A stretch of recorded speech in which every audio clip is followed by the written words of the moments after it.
Fluminense fatura valor bilionário e craque do Flusão pode estar de saída. Essas e outras informações do Flusão a gente vai falar bastante nesse vídeo aqui. Então desde já se inscreva no canal, deixe o seu like, ative o sininho para não perder nada que a Central Fluminense traz. E depois da vinheta vamos falar de Fluminense. O Fluminense conseguiu reverter a vantagem do Grêmio no jogo de ida, devolveu os 2-1 no Maracanã, levou o jogo para os pênaltis e se classificou, levando, claro, a torcida tricolor ao delírio. Foi uma boa atuação do Fluminense, principalmente no primeiro tempo, né? A gente consegue os 2 primeiros gols antes dos 30 minutos. No segundo tempo, o Fluminense dá uma caída grande, né, no seu desempenho, começa a atuar pior. A substituição do Mano Menezes ao tirar o Serna, que já estava cansado mesmo, tinha que sair, não estava mais com perna para aguentar, mas colocando o Lima, eu enxergo que mudou um pouco a característica. O Lima é um jogador que não me desagrada, até eu sei que muita gente aqui tem críticas ao Lima, eu até gosto do Lima, mas ele tem uma característica muito diferente do Serna, né? O Serna é aquela válvula de escape, é um jogador muito rápido, de dar aquele tapa no fundo e correr até para puxar um contra-ataque. No momento que o Fluminense vencia por 2-0, isso era importante. O Lima é um cara mais para controlar o jogo, né? Ele joga até aberto pela ponta ali, mas trazendo bastante para o meio, para construir, para fazer tabelas. Então mudou um pouco a característica e com isso o Fluminense acabou caindo um pouco, tomou o gol, mas nos pênaltis o Fábio, enfim, já tinha cometido mais uma vez uma falha no gol anulado do Grêmio, se consagrou, se redimiu e botou o Fluminense nas quartas de final. Algumas informações importantes sobre a partida de ontem foram duas que o Fluminense divulgou, né, no press kit que eles enviam para a imprensa logo antes da partida, onde vem os relacionados para o jogo e tudo mais. O atacante Keno ficou fora do jogo de ontem porque estava com dores na lombar. Então foi um desfalque para o Fluminense, um jogador que eu não gosto, né? Eu estou bem irritado com o Keno. Eu gostava muito do Keno no ano passado, né? Mas em 2024 o futebol que o Keno vem apresentando vem me irritando bastante, mas é um desfalque importante, menos uma peça lá na frente pro Fluminense. Vale lembrar, né? O Marquinhos voltou a ser relacionado na partida de ontem. Então acabou tendo essa substituição no departamento médico tricolor. E uma outra informação, essa a mais importante, julgo eu, é sobre o zagueiro Inácio, né? O Inácio ficou de fora da partida de ontem, porque vocês vão lembrar, contra o Corinthians, ele acabou saindo com dores no joelho. E o Fluminense informou de maneira oficial que o Inácio tem uma lesão no menisco e vai precisar passar por um pequeno procedimento cirúrgico no joelho direito. Então o zagueiro Inácio vai desfalcar o Flusão por algum tempo, né? Por conta desse problema no joelho, que é azar, né? Chegou, fez uma partida contra o Vasco que eu não gostei, mas contra o Corinthians já fez uma partida que eu achei que ele começou inseguro, mas depois fazia uma boa partida até se machucar. Uma pena. Queria ver um pouco mais dessa dupla formada por ele e pelo Thiago Silva. E falando no Thiago Silva, falando no monstro, né? Ele, após o jogo em que ele fez o seu primeiro gol após o retorno com o Fluminense, exaltou a torcida tricolor. Foram mais de 46 mil presentes no Maracanã ontem para empurrar o Flusão rumo à classificação. Eu quero trazer essa declaração do Thiago Silva aqui para vocês, mas antes, rapidamente, eu quero só aproveitar aqui para dar uma moral para a galera tricolor, sempre ligada aqui na Central, sempre nos dando aquela moral. Todo vídeo eu convido você que está aí nos assistindo a deixar um comentário aqui embaixo falando o seu nome e de onde você nos assiste. A gente gosta muito de saber até onde nesse mundo gigantesco a Central Fluminense alcança. Galera, chega junto, deixa o comentário e sempre que a gente pode, a gente vem aqui e manda aquele abraço. Então nesse vídeo eu vou mandar um abraço para o Assis de Manaus, para o Marcos Aurélio de Senador Vasconcelos, Hélio Santos de Itajaí, Santa Catarina, a Leonaldo de Teresópolis, Eucilene de Jussari, na Bahia, Wagner da Ilha do Governador e para o Geraldo Pavalessa de João Neiva, no Espírito Santo. Um abraço para a galera tricolor ligada na Central Fluminense. Convite reforçado para você que está aí nos assistindo. Quer que a gente mande um abraço, um salve, cite seu nome? Comenta aqui embaixo, claro, dizendo o seu nome e de onde você está nos assistindo. Combinado? Então vamos botar aqui a declaração do Thiago Silva, porque ele rasgou elogios à torcida tricolor e teve uma alfinetada aí em certos rivais do Fluminense. Mas a torcida ela tem uma importância grande, cara. Uma importância grande. Eu já ouvi tantas coisas aqui na minha volta, torcida de pagode, torcida disso, daquilo. Mas tem um time que tá lá na frente que não coloca 40 mil no estádio. Ela só tá lá embaixo há algum tempo. E coloca 50, 40, 45. Então, a gente sabe a importância que eles têm e eles sabem também. Quando eles jogam da forma que estão jogando ultimamente, a gente tem tudo para sair dessa situação aí. Obrigada. Então a declaração do Thiago Silva, né? É duas coisas que eu destaco. Nessa questão da torcida de pagode, gente, rival vai botar pilha, entendeu? Futebol é isso, futebol é zoação, é rivalidade. O rival tem que arrumar alguma coisa pra falar, ele vai arrumar algum motivo pra falar, pra botar pilha. É papel da rivalidade, a gente faz isso com o Vascaíno, Botafogo, Flamenguista, eles vão fazer com a gente também. Só me incomoda que o torcedor do Fluminense caia nessa pilha, né? Porque é uma pilha que eu considero fraca, né? E, enfim, o Thiago Silva usou isso para exaltar e para elogiar a torcida tricolor, que mais uma vez compareceu em excelente número no Maracanã na noite de ontem. Como eu disse, mais de 46 mil tricolores presentes. E essa alfinetada aí, né? Falando de times que estão lá na liderança e que não botam 40, 50 mil. Pois é, né, gente? Pois é.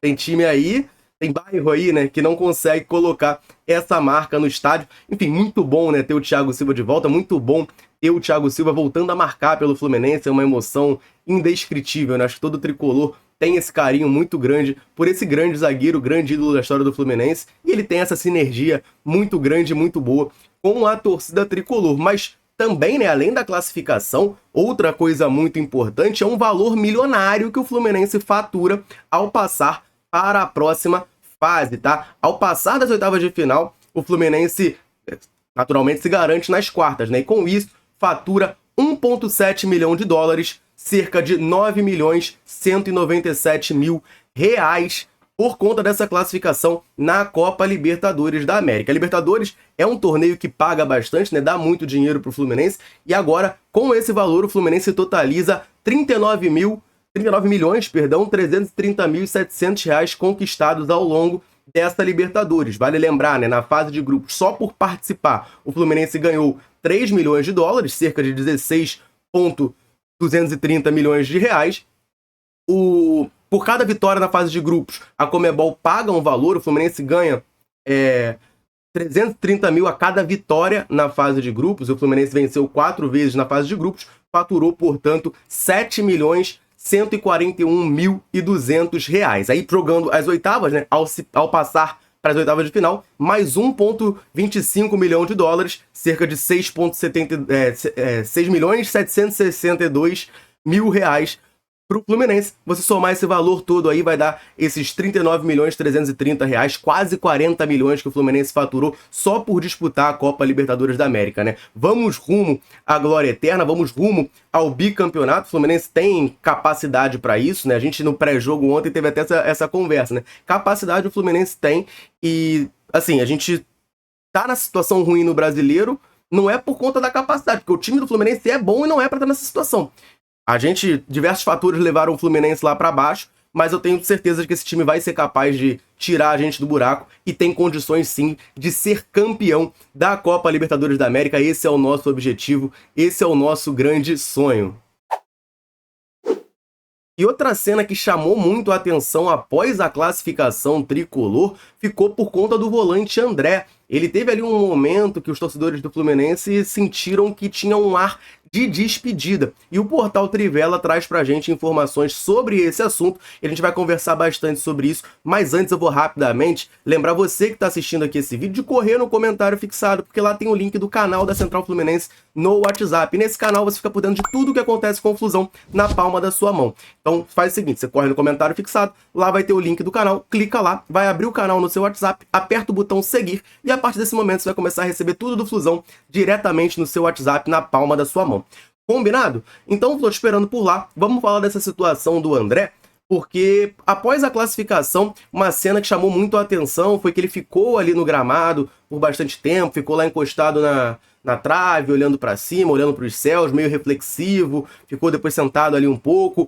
Um momento peculiar, assim, após a classificação do Fluminense. Depois até o Cauã Elias e, se eu não me engano, o auxiliar do mano, Sidney Lobo, foram lá falar com ele, foram dar um abraço, mas muito tricolor começou a cogitar, pô, será que era uma despedida do André? Ficou um climinha de despedida, né, com essa situação do André, essa ação dele.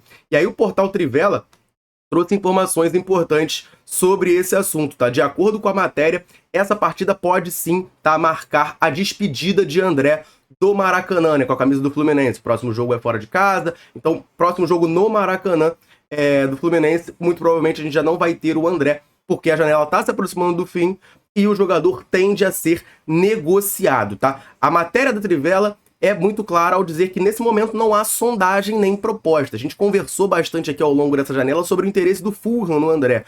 Fulham é o time que tem interesse no André há mais tempo, né? Tá sempre ali atrás do André, só que parecia que nessa janela ia avançar, o André seria jogador da equipe londrina, mas parece que não vai rolar. O Fulham fez uma proposta para o Fluminense, o próprio presidente Mário Bittencourt afirmou que fez uma contraproposta, o Fulham aparentemente não topou esse valor que o Fluminense pediu, e a negociação acabou sendo encerrada. E o Fulham foi ao mercado contratar um volante na posição do André, por isso até que parece bem claro que o Fulham não vem novamente pelo volante tricolor. Eles venderam o João Palhinha, que era o volante deles, para o Bayern de Munique e precisavam de um substituto. E esse substituto já foi contratado.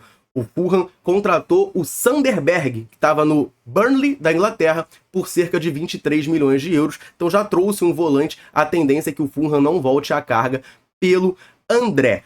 Sobre a situação ali do André, a apuração da Trivela foi de que ele ficou muito emocionado com a classificação, com essa sensação de dever cumprido com o Fluminense, que o jogador tem esse desejo sim, né, de deixar o clube nessa janela de transferências, de rumar ao futebol europeu, só que ele não queria deixar o Fluminense numa situação ruim. Então, deixando o Fluminense nas quartas de final, ele já fica um pouco mais aliviado e tomara que muito em breve bote a gente também fora da zona de rebaixamento. Mas é uma situação em aberto, a gente sabe bastante, né, que o André tem esse desejo de jogar na Europa e o Fluminense tem a necessidade de vender o jogador.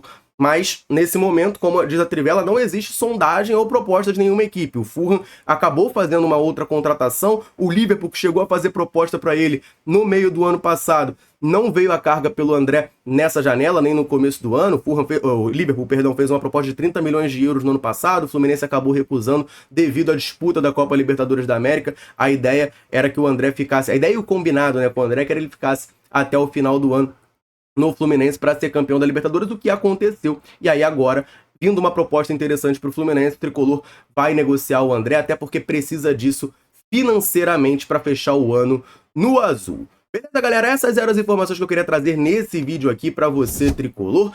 Desde já, deixa o seu comentário aqui embaixo, o like você já deixou, né? Mas deixa o comentário, o que você acha dessa situação? Pintou um clima de despedida do André? Comenta aí pra gente trocar aquela ideia. Beleza? Eu vou ficando por aqui. Um abraço, saudações tricolores. Tamo junto.